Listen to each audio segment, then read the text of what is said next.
Words at War presents Malta Spitfire by Flying Officer George F. Burling and Leslie Roberts.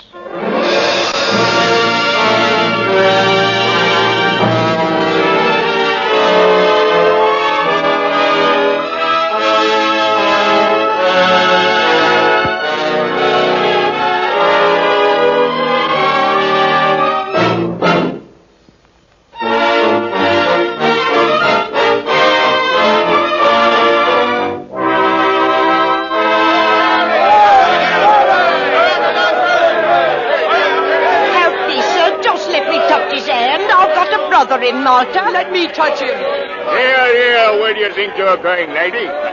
This way, sir. Quick, Gussie. Oh, he's going away. Here we are, sir. In we go. Now, driver, hop on it. Hey, you're all in one piece, aren't you, sir? I guess so, officer. Whew, they did rough you up a bit. Oh. Lucky they didn't tear your uniform to shreds. I was scared. I never did see such a public demonstration of affection. Well, you can't hardly blame them. They do love you, sir, for all you've done. Look, I'm shaking all over. That's the first time I've ever really been scared. Imagine you saying that, sir, after all you've been through. Shooting down them 28 planes over Malta and being shot down yourself and then being received here at Buckingham Palace. Listen, I'm not saying I wasn't scared over Malta, but this... I need something to steady my nerves. Officer, you wouldn't happen to know where I could get a good fistful of hot dogs?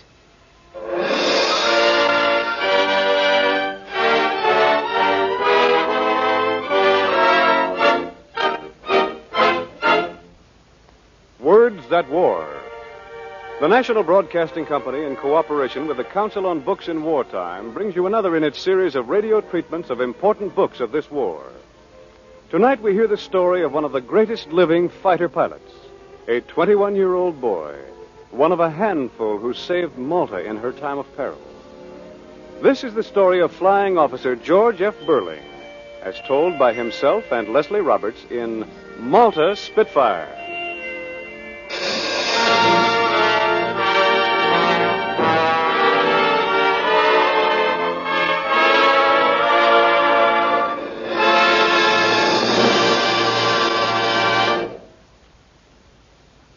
This story belongs to George Burling, the same way the future belongs to kids like him. You hear that? Can you tell what make of plane that is? No? Neither could I. That's a Douglas transport. There, you see? Well, here comes another one. How about that one? That's a Thunderbolt. You see? The kid knows. As sure as a farmer's wife knows the sound of her own ring on a rural phone line.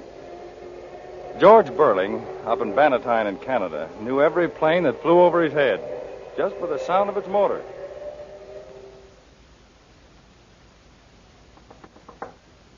George?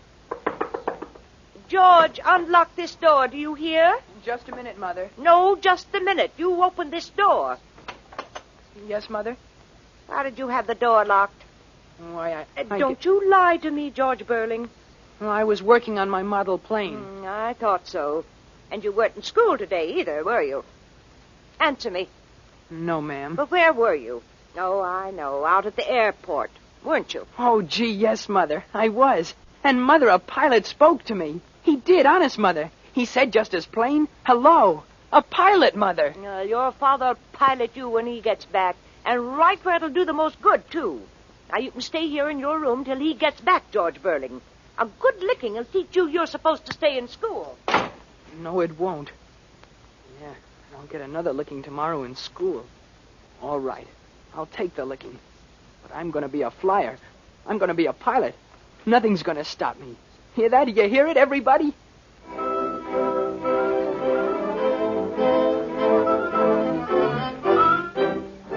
Sure, we hear it. You'll get over it. I was going to be a fireman once. You'll get over it. Hey, kid. Hey, kid. Huh? Yes, sir. What is it, sir? Come on in out of the rain. You're getting soaked. You mean in there? Inside, in the hangar? Well, sure, why not? Planes won't bite you. Gee. You'd think this was the holy of holies. Yeah, I guess it sort of is to you, isn't it, kid? You think a lot of flying, don't you? Yes, sir. I've been watching you hang around here for months. I've been watching you too, sir. I think you're a wonderful flyer, sir. I'll pass, I guess. Say, kid, how'd you like to take a flip someday? In a plane? A ride? Sure, if your mother says okay. Want to? Want to?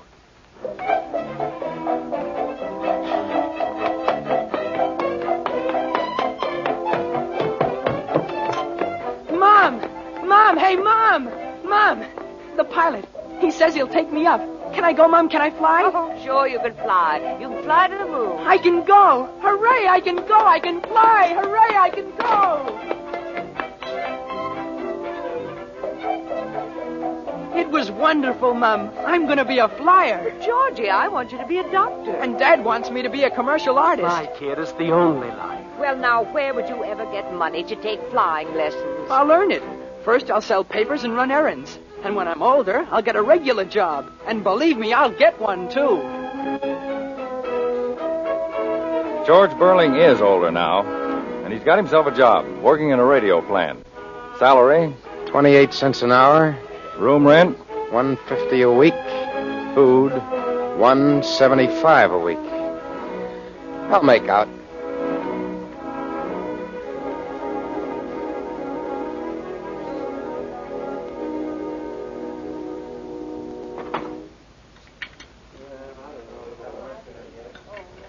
Give me a cup of coffee.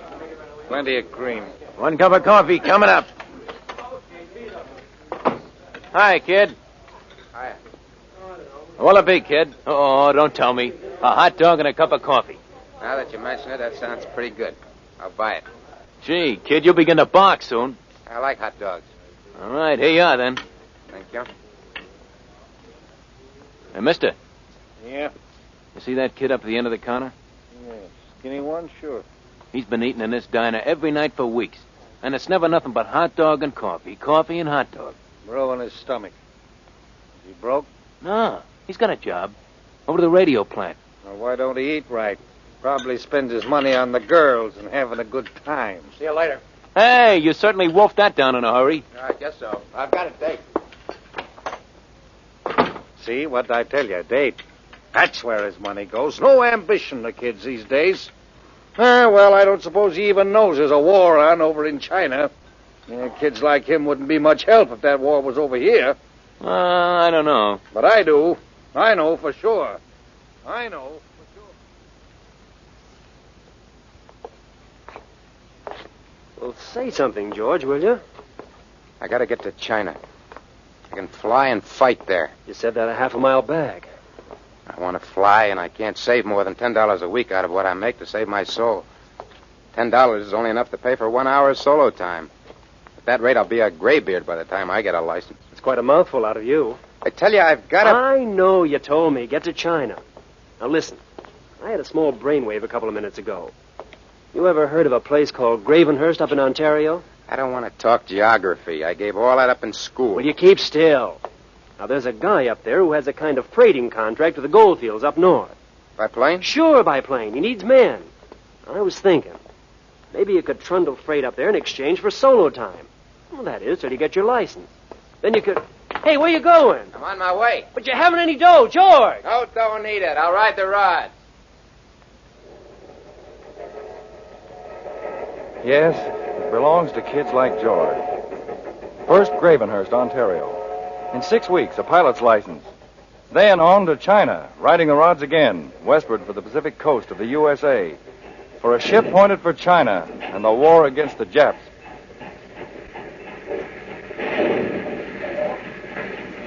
Hey, you, where are you going? What? What are you doing around these yards, anyway? Hopping a freight? Oh, no, sir. I was Looking only... at the pretty choo-choos? Sure. Okay, Bud, where you from? The last town I was in was Sumas. That's Canada. Sure it is. This is the United States. Planning to stay long? Oh, no, sir.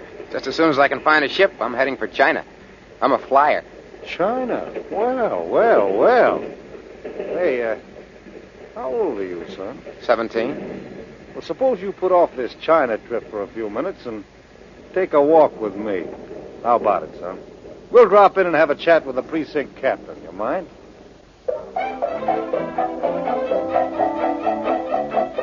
Too bad. Deported back to Canada. All that way out and back for nothing. Too bad, George. Sound pretty smug, don't I? Well, so did the people who met George after he got back. But the world I was so sure of, and the one they were so sure of, was cracking up. And a new world was shaping up. One for that young man. Did I mention the date? September 1939. Britain at war with Germany. And Canada was headed in. Where did that leave the smug people? You and me.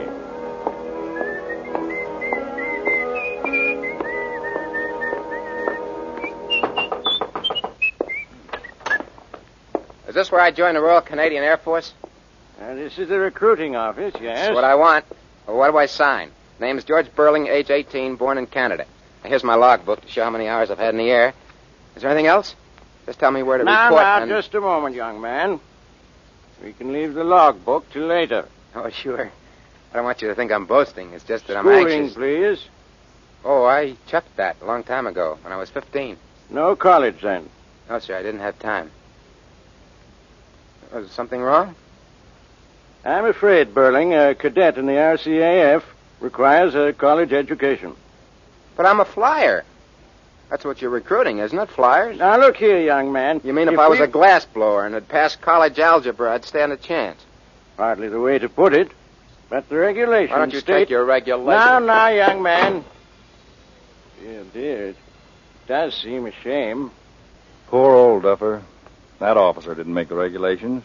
And the men who didn't know what makes a plane stay up any more than I do now. They learned, eventually, from kids like Burling.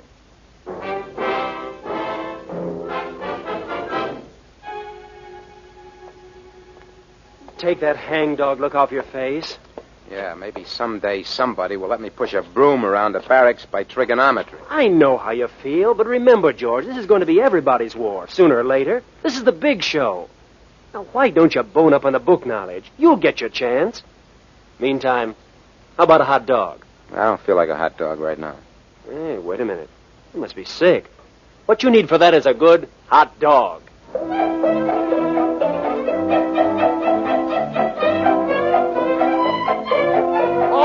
All right. So you're sick of book learning. You're sick of this. You're sick of that. Except one thing. I want to fly. I want to get over there where they're flying. All right. Why don't you go? That's a fine thing to say to me. Thought you were a friend of mine. I know you get tired of hearing... Okay, kid, okay. Maybe that wasn't the way to break it to you. But you can get over there. You can get into the RAF. Oh, are you crazy? By working your way over on one of the neutral freighters. They're begging for men. Can't get them. Maybe it was a bad way to break the good news to you.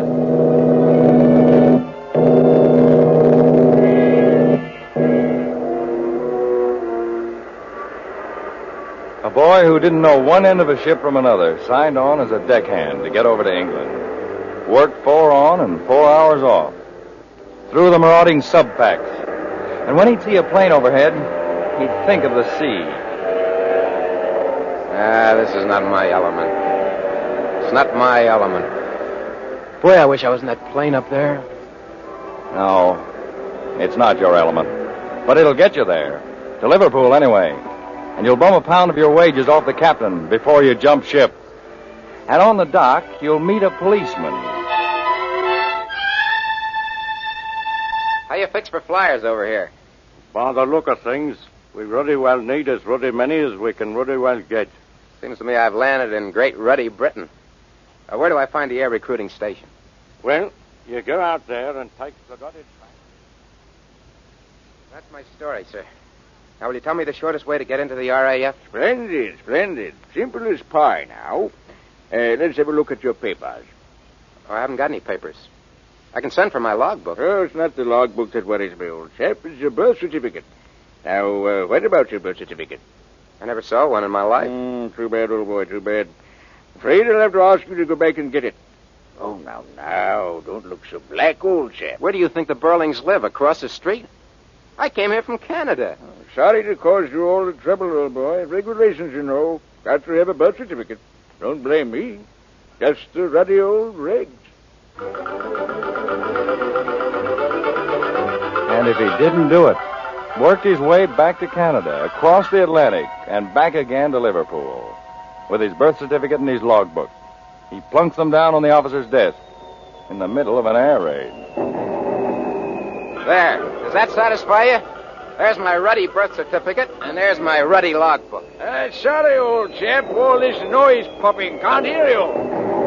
Oh, Burling. Well. Took you quite a while to get those papers, old boy. Oh, now. Don't look so black. Ruddy regulations, you know.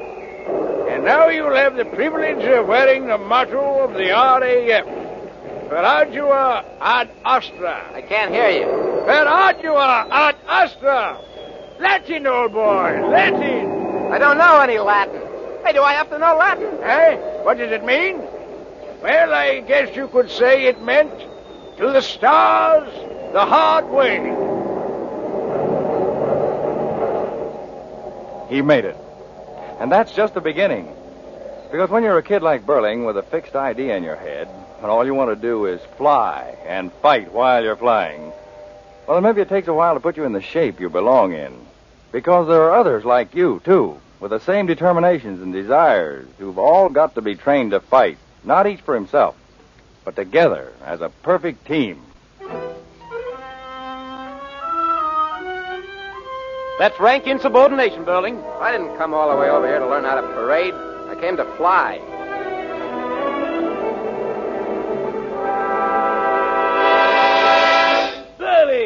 Burling! Well, what is it now? I don't mind telling you it was a pretty poor business up there today. I got Jerry, though, didn't I? Naturally. Pulling off from formation, any of us can be a hero. Part one for ourselves. Your job's to keep the tail of the plane ahead of you clear. And just be a sitting duck for any Nazi, sure. If you don't mind my saying so, pretty poor sportsmanship, Burling. Good day. Burling, you've been fighting with the sergeant. Why doesn't he cut out all these regulations and let us stick to our work? The fact remains, Burling, the sergeant has a black eye. Oh, I'm sorry, sir. He must have run into a door. You know, there's a lot of doors around here who don't take to him, sir. Come in, Burling. Sit down. Yes, sir. I'm going to recommend you for a commissioned rank. In spite of some difficulties, I think your officer material. No, thank you, sir. I'd better stay the way I am. I feel like a pilot, but not like an officer. Like a pilot, eh, do you? I hope I am, sir, a pilot. You'll be a pilot, Burling, if you remember this war is won by teamwork. And I think, too, you would do better to save your natural belligerency for the Nazis. They'll be where you're going. I agree, sir. I hope you do. Good luck.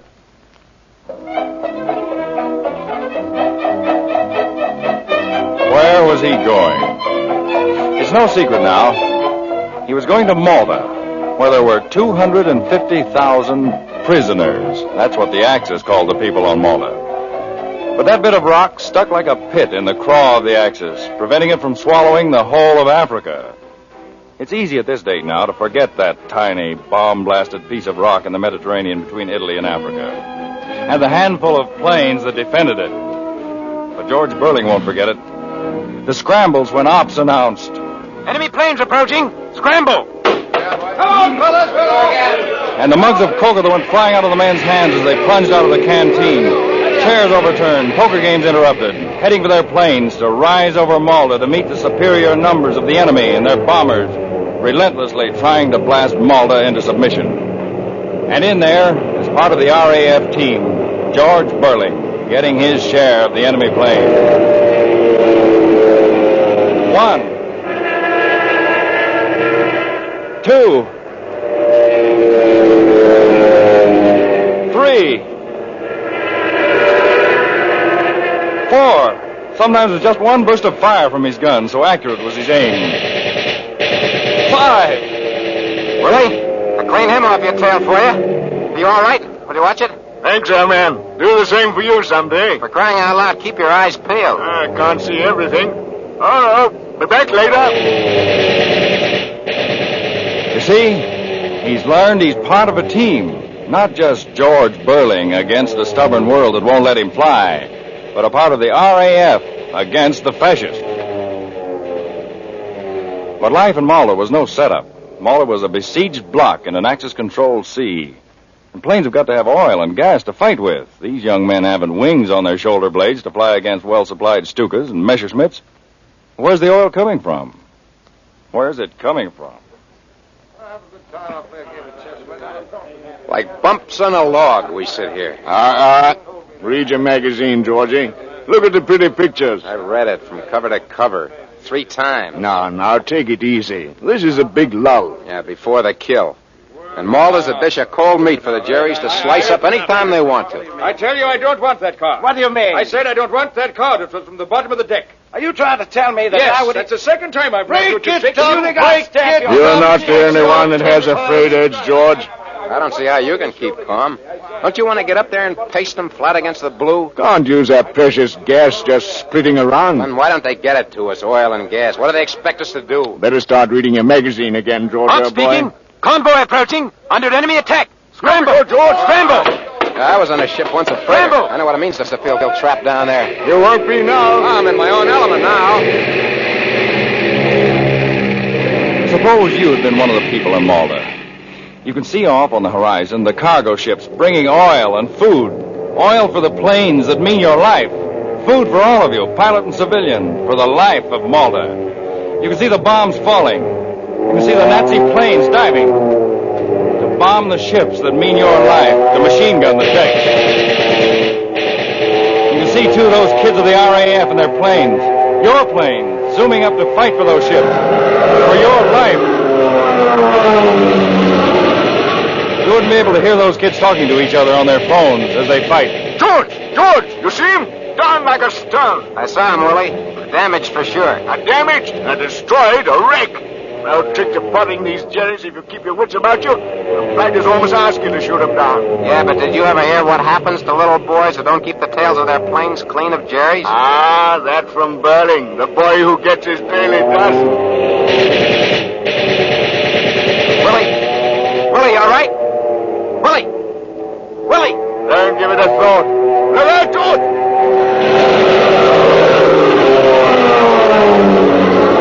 Bloody messes. Think I'm a bone to pick apart. I got him. Right in the gas tank. Bit of advice, George, old boy. Keep your mind on your work. And don't try to take on a flock of 20. Leave some for the rest of us. Are you ready?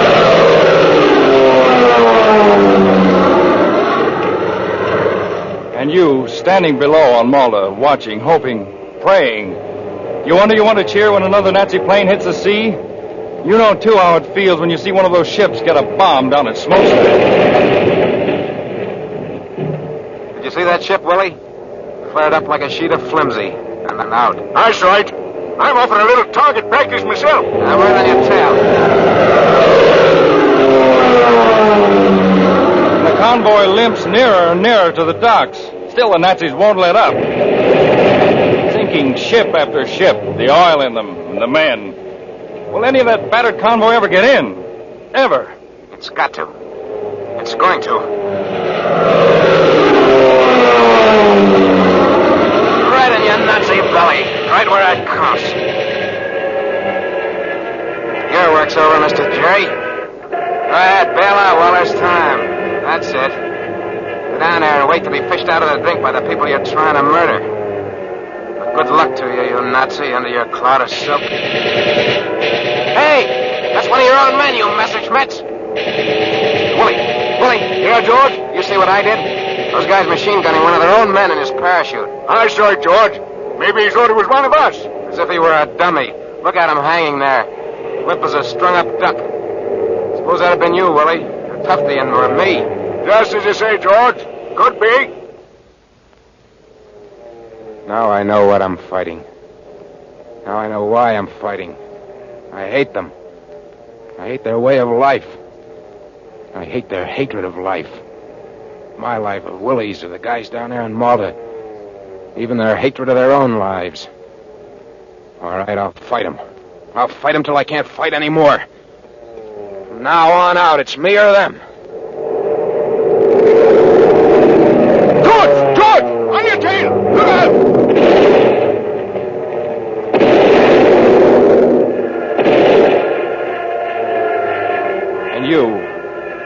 standing down there on Malta. You know your life depends on men like George Burling. You stand and watch that Spitfire of his twist down through the sky. 3,000 feet, 2,500 feet, 2,000 feet. You want to yell with Willie. Bail out, George! Bail out! I'll cover you! 1,500 feet. 1,000 only above the Mediterranean.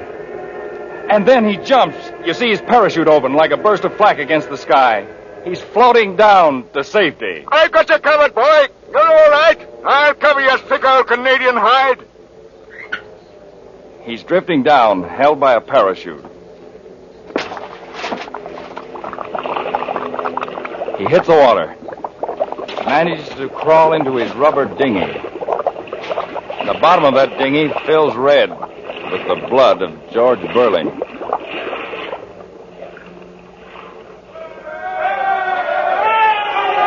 You know who to cheer the most now as the remaining ships of the convoy pull safely into the dock at Malta? Those battered ships or the pilots like George Burling who helped save the ship? Now, you just cheer anyway. And you hear the pumps get going. Sucking the oil out of the holds of those ships so those RAF planes can keep Malta still safe for the United Nations. But George Burling has chunks of cannon shell in his ribs, his elbow, his heel, and his left leg.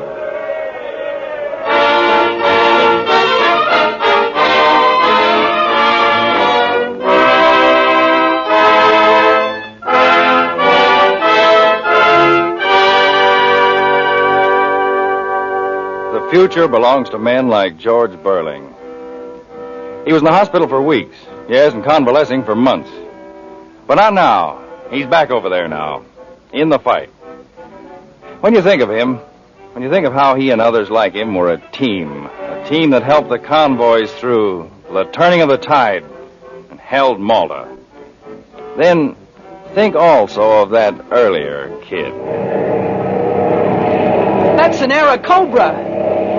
The future belongs to him. The future of a world that kids like George Burling are helping rid forever of fascists and fascism.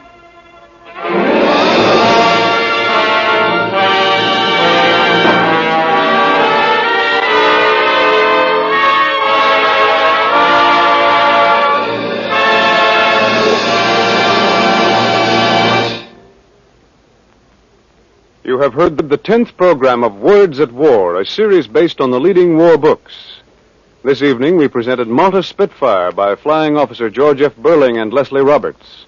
The adaptation was by Kenneth White. Next week, listen to Words at War at our new time, Thursday evening, 11:30 p.m. Eastern War Time, over most of these stations. You'll hear Burma Surgeon by Dr. Gordon S. Seagrave. In our play tonight, Don McLaughlin was the narrator. Joe Julian was George Burling. Other members of the cast were Irene Hubbard, Lon Clark, John Griggs, Peter Hernandez, Ian McAllister, Maurice Tarplin, and Harold Young. The original music was written and conducted by Frank Black. The production was under the direction of Joseph Losey.